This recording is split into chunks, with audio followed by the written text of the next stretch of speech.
Green Bay Packers fans, this is Brody, and tonight we've got a pivotal matchup as the Packers take on the Denver Broncos for preseason game number 2.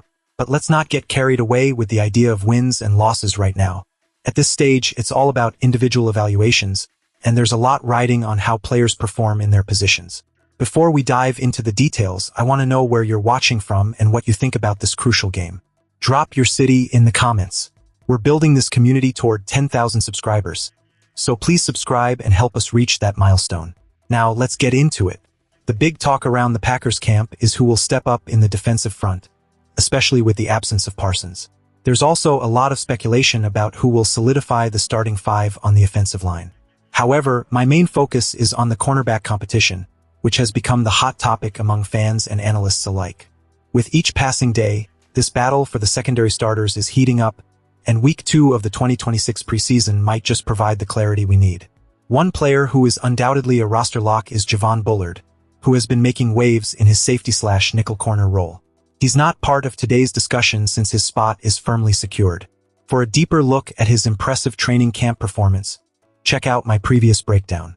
Now, shifting to another cornerback who seems poised for a prominent role, Brandon Cisse. The Packers invested their first pick in the 2026 NFL Draft on the South Carolina standout, and he's been making quite the impression in training camp. Cisse has consistently run with the first team, and there's a growing consensus that he's handling the pressure exceptionally well. The Packers are still looking for someone to fill the massive shoes left by Jaire Alexander, and Cisse's maturity and football IQ are promising signs. I'm eager to see how he performs tonight, as he could add another highlight reel moment to his burgeoning career. However, the competition is fierce. Returning veteran Carrington Valentine is back in practice after a hamstring injury that sidelined him last week. His return adds another layer to this cornerback battle, and while he brings both speed and experience, his past season left much to be desired. He struggled with physicality, a trend that has plagued the Packers secondary in recent years. I'm hoping to see him come out firing in his first game reps of 2026. I believe he has the potential to make the final roster, but we need to see how he stacks up against the competition. And speaking of competition, Keisean Nixon's grip on a starting role is slipping.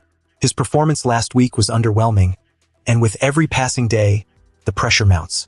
Nixon made headlines this week for all the wrong reasons when he referred to his competition for a starting spot as being punished. LaFleur downplayed those comments, emphasizing that competition makes everyone better. It's clear that Nixon needs to step up, especially with clips circulating of him struggling against opposing receivers.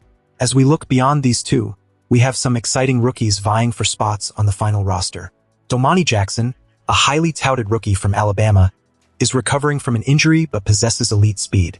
Kamal Hadden, who returned from a severe ankle injury, is making a case for the backup nickel role. Shamar Bartholomew has also been impressing on special teams, while MJ Devonshire Jr. is looking to prove his worth after being claimed off waivers. Tonight promises to be a thrilling display of talent and determination as these players fight for their spots on the final 53-man roster. I'll be keeping a close eye on the perimeter to see who emerges as the new star in our secondary. As we gear up for this exciting matchup, it's clear that the direction of the Packers is taking shape, even in preseason. With so much talent competing for spots, it's a reminder that every player has something to prove. Who are you most excited to watch tonight? Let me know in the comments. And don't forget to subscribe to help us reach that 10,000 subscriber goal.